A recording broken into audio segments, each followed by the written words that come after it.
সুমন আবার কি দিল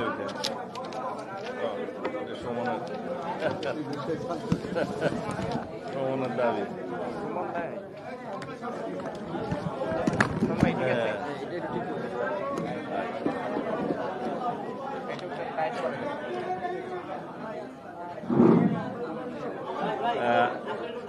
আশা করি শোনা যাচ্ছে।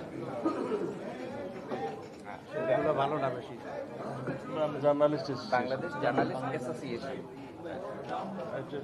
এখানে নাম সামনে আছে ঠিক আছে। বিসমিল্লাহির রহমানির রহিম। বাংলাদেশ জার্নালিস্ট অ্যাসোসিয়েশনের এই আলোচনা সভায় সম্মানিত সভাপতি, উপস্থিত সাংবাদিক নেতৃবৃন্দ, আপনারা যারা সামনে বসে আছেন সবাই গণমাধ্যম কর্মী বলে আমার বিশ্বাস। দুই একজন আমন্ত্রিত অতিথি আছেন। আসসালামু আলাইকুম রহমতুল্লাহ। আমার ধারণা এটা এমন একটা অনুষ্ঠান যেখানে আমরা সবাই বক্তা এবং সবাই শ্রোতা এবং সবাই সাংবাদিক, আমি বাদে। যাই হোক, প্রেস ক্লাবের অনুষ্ঠানে আমার খুব একটা আশা হয়নি আমার ফিরে আসার পরে। আমি নিজেও খুব উপভোগ করছিলাম, শুনছিলাম আপনাদের বক্তব্য এবং স্মৃতিচারণ। আমি প্রথমেই শ্রদ্ধা নিবেদন করছি বাংলাদেশের স্বাধীনতা যুদ্ধে এবং তৎপরবর্তীতে সকল গণতান্ত্রিক সংগ্রামে, সকল গণ আন্দোলন, স্বৈরাচার বিরোধী আন্দোলন এবং সর্বশেষ দক্ষিণ এশিয়া এবং সারা পৃথিবীতে একটি উল্লেখযোগ্য গণ অভ্যুত্থান, রক্তক্ষয়ী গণ অভ্যুত্থানে যারা শহীদ হয়েছেন তাদের সকলের স্মৃতির প্রতি শ্রদ্ধা জানাচ্ছি। যারা আহত এবং অন্যভাবে পঙ্গুত্ব বরণ করেছেন, অন্ধত্ব বরণ করেছেন, তাদের প্রতি সমবেদনা।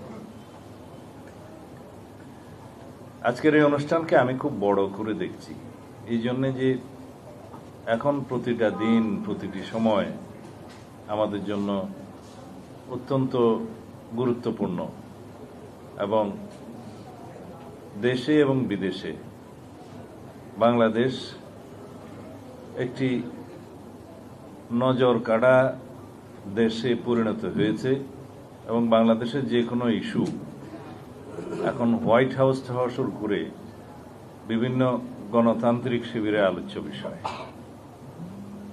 আমরা কিভাবে সামনের দিনের যাত্রাপথ বিনির্মাণ করব সেটা আমাদেরকে নির্ধারণ করতে হবে। এটা নির্ধারণ করে দিয়েছে জুলাই গণ অভ্যুত্থানের শহীদরা। বাংলাদেশের গতিপথ, বাংলাদেশের মানুষের জীবন কিভাবে নির্বাহ হবে, বাংলাদেশের মানুষের আইনের শাসন কিভাবে নিশ্চিত হবে, সেটা এই দেশের মানুষরাই ঠিক করবে, বাইরের কোনো শক্তি নয়। এদেশের গণতান্ত্রিক শক্তিসমূহের মধ্যে আলোচনা হবে, বিভেদ হবে, দ্বিমত হবে, এটাই গণতন্ত্র। আমরা যদি অতীতের মতো গণতান্ত্রিক চর্চাকে মনে করি শুধুই রাষ্ট্র ক্ষমতায় যারা আছে তাদেরই গোলামি করা, সমীহ করা, তাহলে সেটা সামনের দিনের প্রজন্ম বর্তমান রাজনীতিবিদদেরকে রিজেক্ট করবে। আমাদের সামনে যাওয়ার একটাই পথ যে আমরা আলোচনা করব, দ্বিমত পোষণ করব, বহুমত পোষণ করব, সিদ্ধান্ত নেব বাংলাদেশের মানুষের পক্ষে।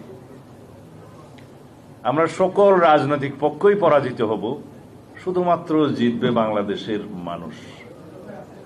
বাংলাদেশের মানুষকেই জিততে দিতে হবে এবং আমাদের সবাইকে সেই জায়গায় পরাজিত হতে হবে। এটা আমার কথা নয়, এটা দক্ষিণ আফ্রিকার অবিসংবাদিত নেতা নেলসন ম্যান্ডেলার কথা। Late the people win. এখন আমরা সেই জায়গায় এসে দাঁড়িয়েছি। আজকের দিনে প্রশ্ন হচ্ছে যে আমরা সামনের দিনে কি কি সংস্কার চাই, কিভাবে নির্বাচন চাই, কখন নির্বাচন চাই ইত্যাদি। প্রশ্ন হচ্ছে এই সরকারের সফলতা, ব্যর্থতা, সিদ্ধান্ত এবং সিদ্ধান্তহীনতা, এগুলো এখনকার প্রশ্ন। আমরা যদি এই সরকারকে সফল হতে দিতে চাই, তাহলে সরকারকে গাইড করার জন্য, পরিচালনা করার জন্য আমাদেরকে যথেষ্ট সমালোচনা করতে হবে।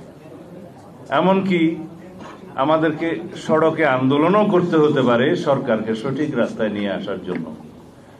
সরকার মাত্রই সিদ্ধান্তের মধ্যে ভুল করতে পারে, সেটা সকল সরকারের ক্ষেত্রেই প্রযোজ্য,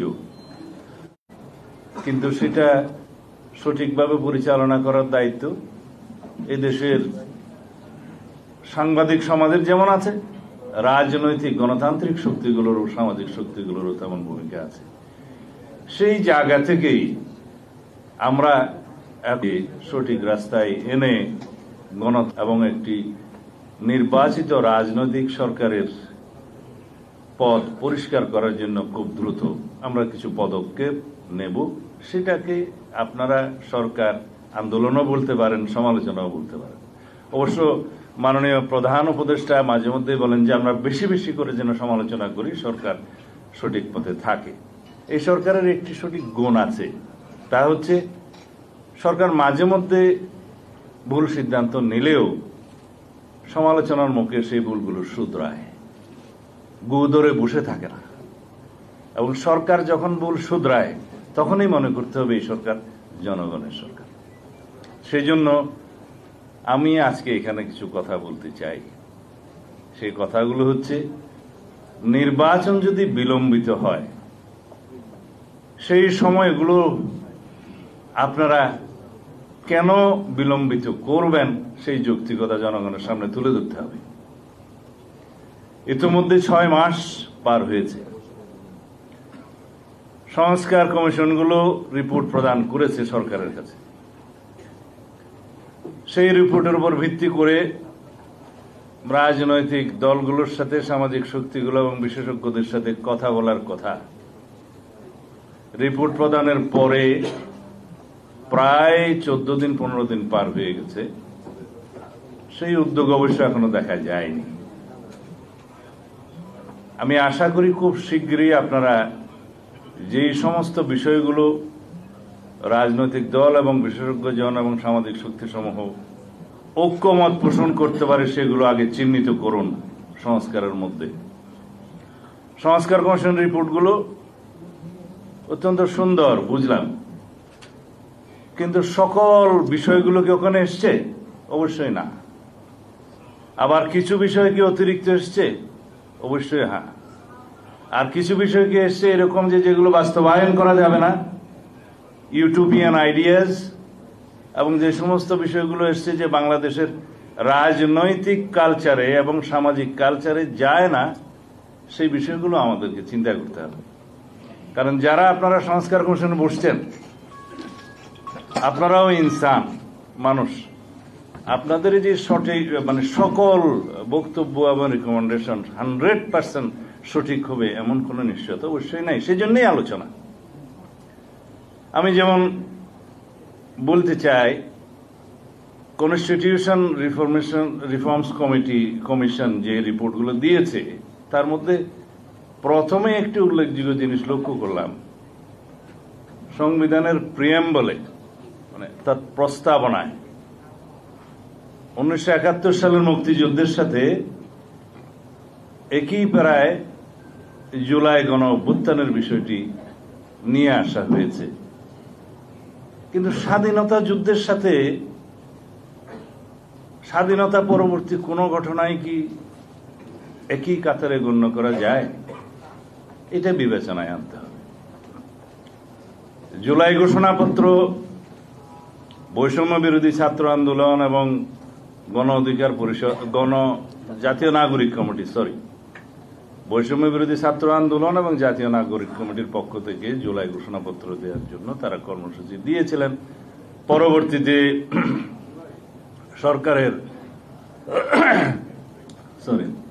মধ্যস্থতায় রাজনৈতিক দলসমূহের সাথে আলোচনার একটা ব্যবস্থা করা হয়েছে।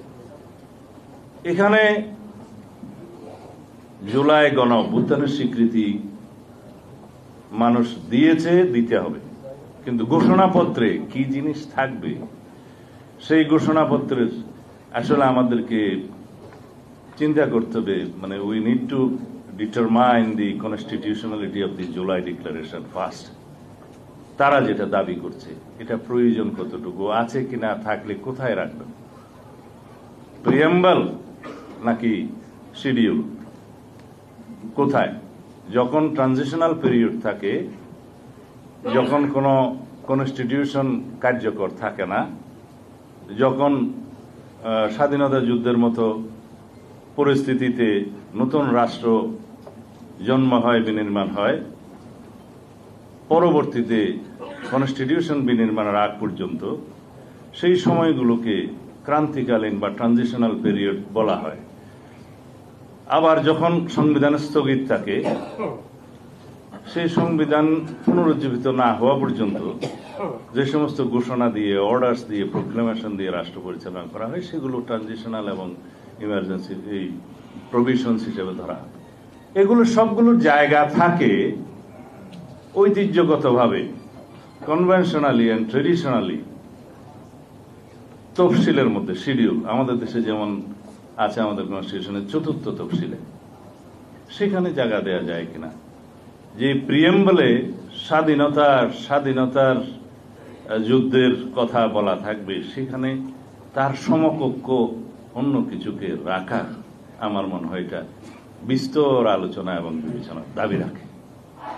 আমরা অবশ্যই সকল শহীদ যারা জুলাই গণ অভ্যুত্থানে নতুন বাংলাদেশের জন্য রক্ত দিয়েছে, তাদের রক্তকে সম্মান করতে হবে। তাদের আকাঙ্ক্ষা, জন আকাঙ্ক্ষা বাংলাদেশে যেটা সৃষ্টি হয়েছে, সেই আকাঙ্ক্ষাকে আমরা ঊর্ধ্বে তুলে ধরে এই জাতিকে এগিয়ে নিয়ে যেতে হবে। এবং এই ফ্যাসিবাদ বিরোধী যে জাতীয় ঐক্য গঠিত হয়েছে, সৃষ্টি হয়েছে, সেটাকে আমরা যতদিন ধরে রাখতে পারি ততদিনই ফ্যাসিবাদ এই দেশে জন্ম নেবে না।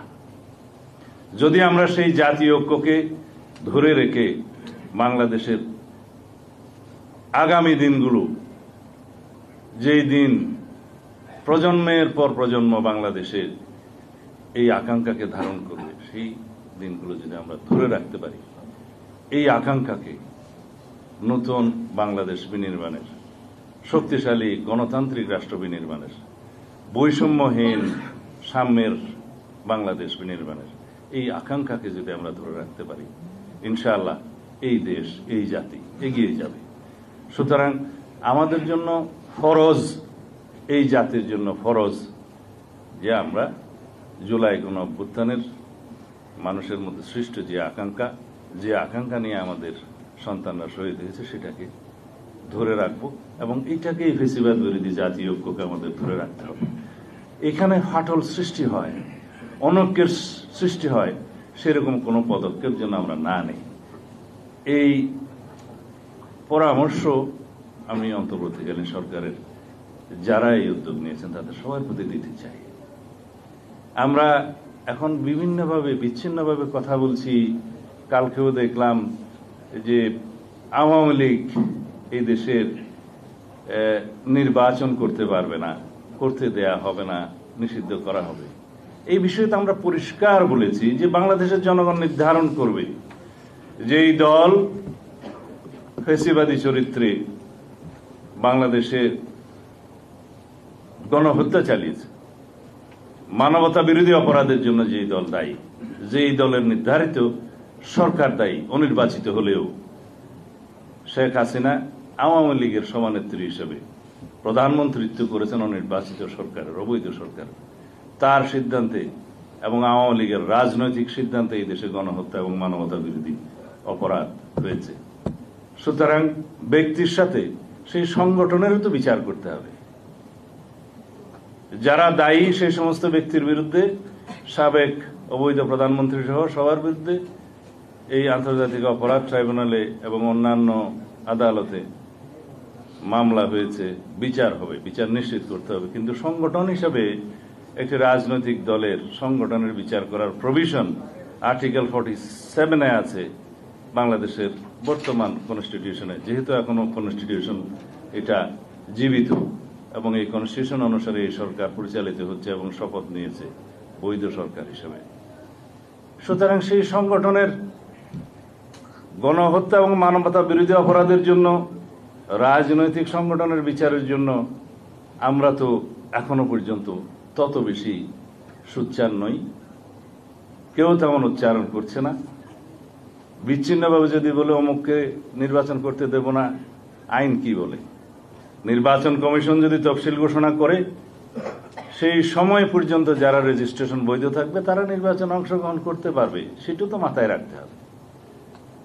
আপনারা শুনেছেন সংগঠন হিসেবে বিচারের জন্য আন্তর্জাতিক অপরাধ ট্রাইব্যুনালের আইনে এটি সংশোধনী আনার কথা ছিল, based on the constitutional provision 47 article, কিন্তু সেখান থেকে সরকার সরে গেলেন। এখন যদি সরকারেরই অংশ হিসেবে কোনো উপদেষ্টা যদি বলেন যে আমরা আওয়ামী লীগকে বিচার চাই, তো বিচার চাওয়ার জন্য তো আপনারা কিছু করলেন না। আর বিচার করার জন্য আমরা দাবি করছি, আপনারা দাবি করছেন, জনগণ দাবি করছে এই দেশে ফেসিবাদী শক্তি, গণতন্ত্র হত্যাকারী, গণহত্যাকারী, মানবতা বিরোধী অপরাধে যারা দায়ী সেই সংগঠনের বিচার হোক, বিচারের মাধ্যমে নির্ধারিত হোক, তাহলে জনগণ মেনে নেবে। আরেকটি বিষয়, আমরা যখন বলি জনগণ নির্ধারণ করবে, জনগণ কিভাবে নির্ধারণ করে? জনগণ হচ্ছে কনস্টিটিউশনাল প্রভিশন অনুসারে আমাদের দেশে রাষ্ট্রের সকল ক্ষমতার উৎস, মালিক, রাষ্ট্রের মালিকানা। এখানেই হচ্ছে সুপ্রিমেসি অব দি কনস্টিটিউশন। সেই মালিকানা তারা প্রয়োগ করে তাদের প্রতিনিধি নির্বাচনের মধ্য দিয়ে। সার্বভৌম শক্তির প্রতিনিধিত্ব হয় নির্বাচিত প্রতিনিধির মাধ্যমে। তারা সার্বভৌম পার্লামেন্টে এসে, পার্লামেন্টের সার্বভৌমত্ব হয় ওই জনগণের প্রতিনিধির কারণে। সেখানে তারা সার্বভৌমত্বের কথা বলে এবং ওইটাই একমাত্র হাউস যেখানে যা কিছুই আপনি আলোচনা করেন আদালতে বিচার করা যায় না, মামলা দায়ের করা যায় না। এটা সার্বভৌমত্বের বহিঃপ্রকাশের জায়গা। সুতরাং জনগণ নির্ধারণ করবে তো সেই পার্লামেন্টের মধ্য দিয়ে, সেই সার্বভৌম জায়গার মধ্য দিয়ে। তো সেই সার্বভৌমত্বের প্রতিনিধিত্বের নির্বাচনের ব্যবস্থাটা আগে করুন, সেখানে সব আলোচনা হবে। সমস্ত সরকারের সমস্ত সংস্কার কমিশনের রিপোর্টগুলো, যে সমস্ত রিপোর্টগুলো ঐক্যমত হবে সকল সংশ্লিষ্ট স্টেক হোল্ডারদের মধ্যে আলোচনার মধ্য দিয়ে, রাজনৈতিক দল সমূহ এবং গণতান্ত্রিক অন্যান্য সামাজিক শক্তি সহ বিশেষজ্ঞ সহ যারা একমত পোষণ করবেন, সেই সংস্কার প্রস্তাবগুলো বাস্তবায়নে তো কোনো বাধা নেই। কিন্তু সেই সংস্কার প্রস্তাবগুলো, সেই সুপারিশগুলো বাস্তবায়নের জন্য ফোরাম কি? একমাত্র উপযুক্ত ফোরাম হচ্ছে সেই সার্বভৌম প্রতিনিধিত্বকারী সংসদ। আমাদেরকে বুঝতে হবে, এখন সবাই একটা জিনিস বুঝে এসেছে যে কনস্টিটিউশন রিরাইটিং এর যে সমস্ত প্রস্তাব আলোচনা আগে হতো সেখানে কেউ নেই। সবাই সংশোধনী প্রস্তাব দিয়েছে, বিস্তর সংশোধনী প্রস্তাব দিয়েছে। কার? বিদ্যমান কনস্টিটিউশনের। যে কনস্টিটিউশনের আর্টিকেল 106 অনুসারে আপনারা শপথ নিয়েছেন অন্তর্বর্তীকালীন সরকার, সেই সংশোধনী, সেই সংবিধানকে তো আপনাদের এগিয়ে নিয়ে যেতে হবে সংশোধনী না হওয়া পর্যন্ত। কারণ অর্ডিন্যান্সের মাধ্যমে তো আর কনস্টিটিউশন সংশোধন করা যায় না। আমরা ঐকমত পোষণ করব যে সমস্ত ক্ষেত্রে, অবশ্যই কিছু কিছু ক্ষেত্র থাকবে যেখানে দ্বিমত থাকতেই পারে। সেই ঐকমতের জায়গাগুলো আমরা ঐকমত পোষণ করে জাতির কাছে প্রতিশ্রুতি দিয়ে, অতীতেও এরকম নজির আছে, এবং সেই প্রতিশ্রুতিগুলো নির্বাচনে ম্যানিফেস্টোতে রিফ্লেকশন করে তারপরে আমরা একটি নির্বাচিত সংসদে যে সেটা ডিসাইড করি সবাই আলাপ আলোচনার মধ্য দিয়ে। কারণ আমাদের বিএনপি কর্তৃক গত 2023 সালে যে 31 দফা আমরা জাতির সামনে প্রস্তাব করেছিলাম, তার মধ্যে সমস্ত সংস্কার প্রস্তাব কমিশনগুলোর কথা আমরা নিজেরা বলেছি। সৌভাগ্যক্রমে সেটা আগেই ইন্টারিম গভর্নমেন্ট গঠিত হওয়ার কারণে তাদের কাজ হয়ে গিয়েছে, আমরা সবাই সহযোগিতা করছি। তো এই সময় আমাদের সামনে একটাই গুরুত্বপূর্ণ এবং জরুরি সর্বোচ্চ প্রশ্ন হচ্ছে যে আমরা ঐক্যমতের ভিত্তিতে ফ্যাসিবাদ বিরোধী জাতীয় ঐক্য ধরে রেখে সমস্ত সংস্থার প্রস্তাবগুলো আমরা আলোচনা করব। আমরা কিছু জায়গায় দ্বিমত হব এবং আমি বিশ্বাস করি অধিকাংশ জায়গায় আমরা একমত হব, এবং সেগুলো আমরা দ্রুত বাস্তবায়নের জন্য অগ্রাধিকার নির্ধারণ করি। কিছু সংস্কার আমাদেরকে বাস্তবায়নের জন্য দীর্ঘমেয়াদে পরিকল্পনা করতে হবে, কিছু মধ্যমেয়াদে পরিকল্পনা করতে হবে, কিন্তু জাতীয় সংসদ নির্বাচনের জন্য স্বল্প মেয়াদী জরুরি অগ্রাধিকার ভিত্তিক সংস্কারগুলো আমরা নির্ধারণ করে তারপরে আমরা একটা সঠিক সময়ে নির্বাচনে যাই। যে নির্বাচনের সময়টা আমরা আমাদের দলের পক্ষ থেকে বলেছি জুলাই আগস্ট হচ্ছে একটি যৌক্তিক সময়, এবং আমি এটা সবাই এটা আবেগ থেকে বলেছি যে 5ই আগস্ট হতে পারে আপনাদের সেই উপযুক্ত সময়। কারণ নির্বাচন আয়োজন করতে গেলে কত সময় লাগবে আমরা জানি, কারণ আমরা অনেকবার সরকারে ছিলাম, অনেকবার বিরোধী দলে ছিলাম, এই নির্বাচনী প্রক্রিয়ার মধ্যে দিয়ে আছি বিগত 40-45 বছর যাব। সেই জায়গা থেকে বলেছি যে নির্বাচনের জন্য প্রয়োজনীয় ভোটার তালিকা, অন্যান্য কিছু ডিলিমিটেশন এবং নির্বাচন আইনগুলোর সংস্কার, এগুলো আইনি বিষয় এবং প্রাতিষ্ঠানিক বিষয়গুলো খুব অল্প সময়ের ভিতরে সমাপ্ত করা সম্ভব, আমাদের সেই অভিজ্ঞতা আছে। সেই হিসাবে বলেছি যেই তারিখে ফ্যাসিবাদের পতন হয়েছে, যেই তারিখে দক্ষিণ এশিয়া এবং পৃথিবীর মধ্যে একটি উল্লেখযোগ্য স্মরণীয় গণ অভ্যুত্থান হয়েছে, যেই তারিখকে মানুষ মনের মধ্যে হৃদয়ে ধারণ করে সারা জাতি, সেই তারিখকে আরো স্মরণীয় করুন এবং নিজেরাও স্মরণীয় হয়ে থাকুন 5ই আগস্ট যদি পারেন। এটা আমার প্রস্তাব না, এটা বিভিন্ন জনের মধ্যে এটা আলোচনা হয়েছে, হয়তো প্রস্তাবটা আমি দিয়েছিলাম। এখন বিষয় আসে যে এই সময়ের ভিতরে নির্বাচন হলে কারো কারো রাজনৈতিক দল গঠন করে নির্বাচনে অংশগ্রহণ করা হয়তো একটু কষ্টকর হতে পারে, আমরা জানি, কিন্তু রাজনৈতিক দল গঠন করার জন্য রাজনৈতিক প্রক্রিয়ার মধ্য দিয়ে জনগণের সামনে আবির্ভূত হওয়া উত্তম। স্বাভাবিক রাজনৈতিক প্রক্রিয়ার মধ্য দিয়ে একটি গণতান্ত্রিক রাজনৈতিক দলের যদি আত্মপ্রকাশ হয়, সেটা আমরাও স্বাগত জানাবো, জনগণও স্বাগত জানাবে। আসুক, এখন নির্বাচিত হওয়ার জন্য যদি বিভিন্ন কৌশলে সরকারের সমস্ত শক্তিকে প্রয়োগ করতে হয়, সেটা ফ্যাসিবাদকে আবার দোষারোপ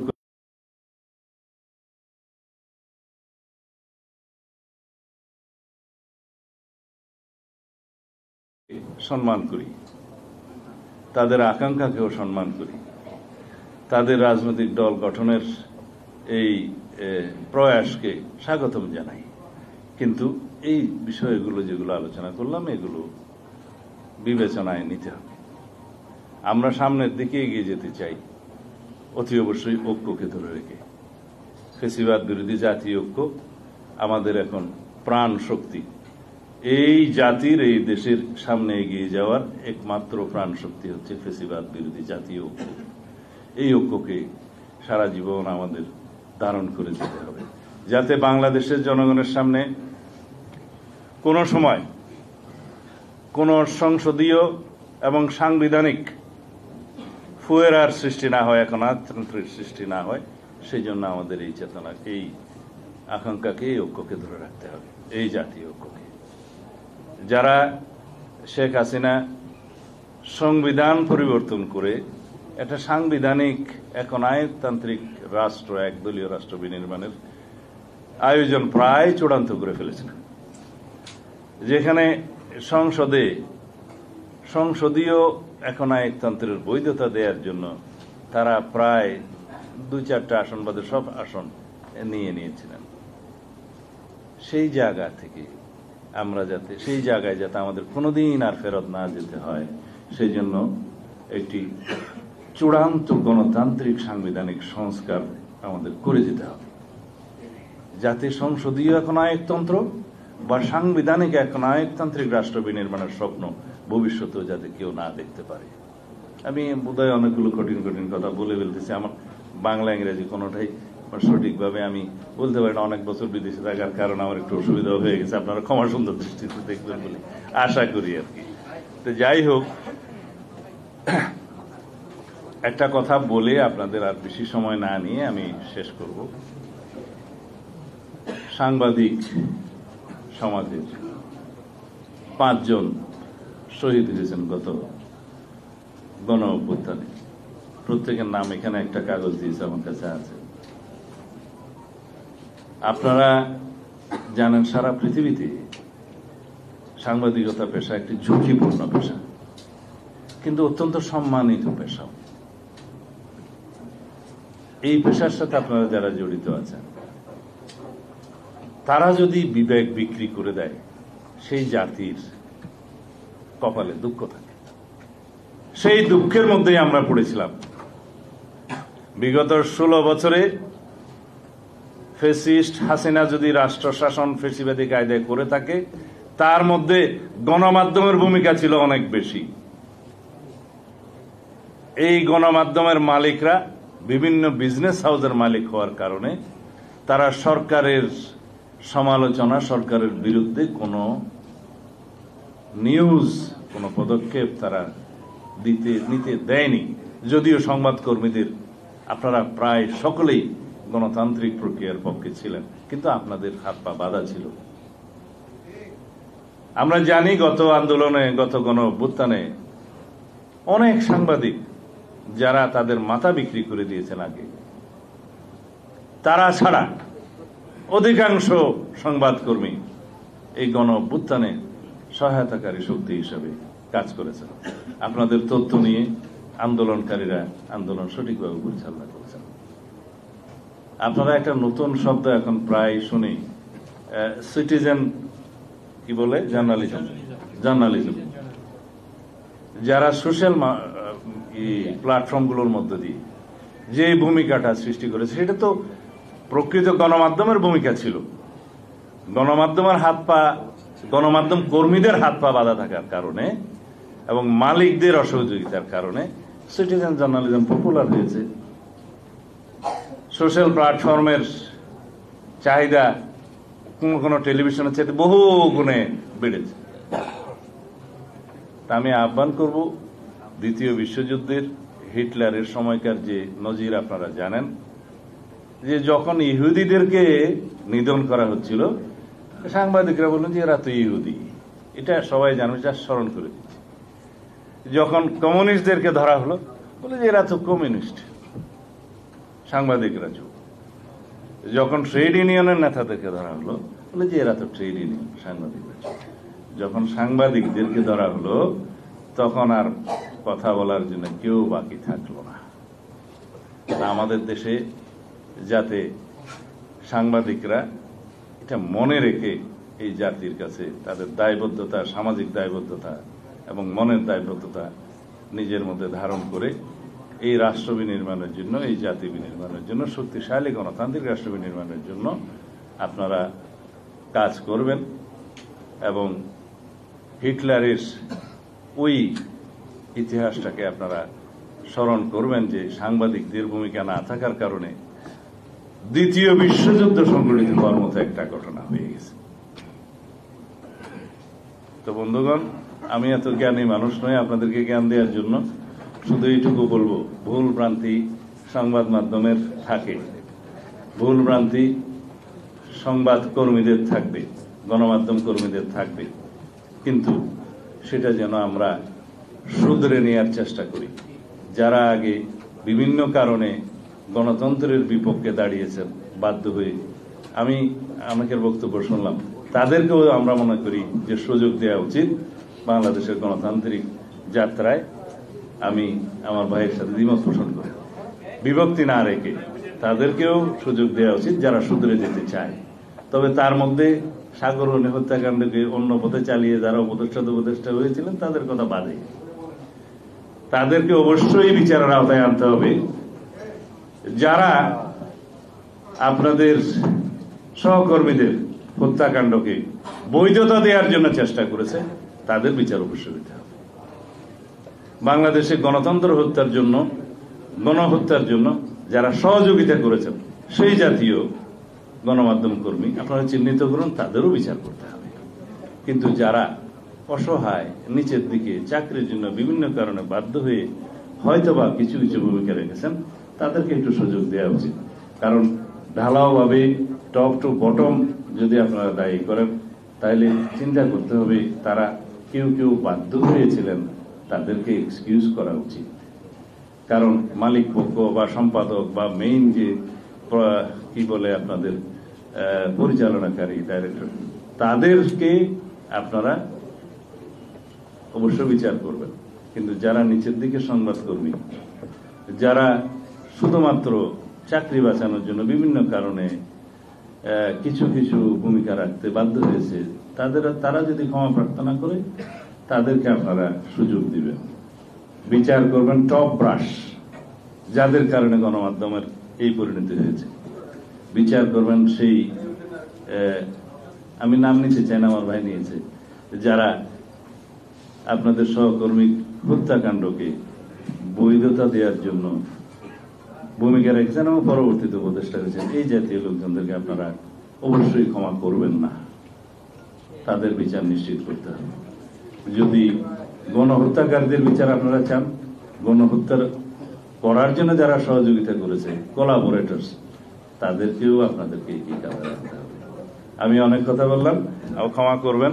আমি আমার আরেকটা কাজে যেতে হবে, সেই জন্য আপনাদের সবার কাছে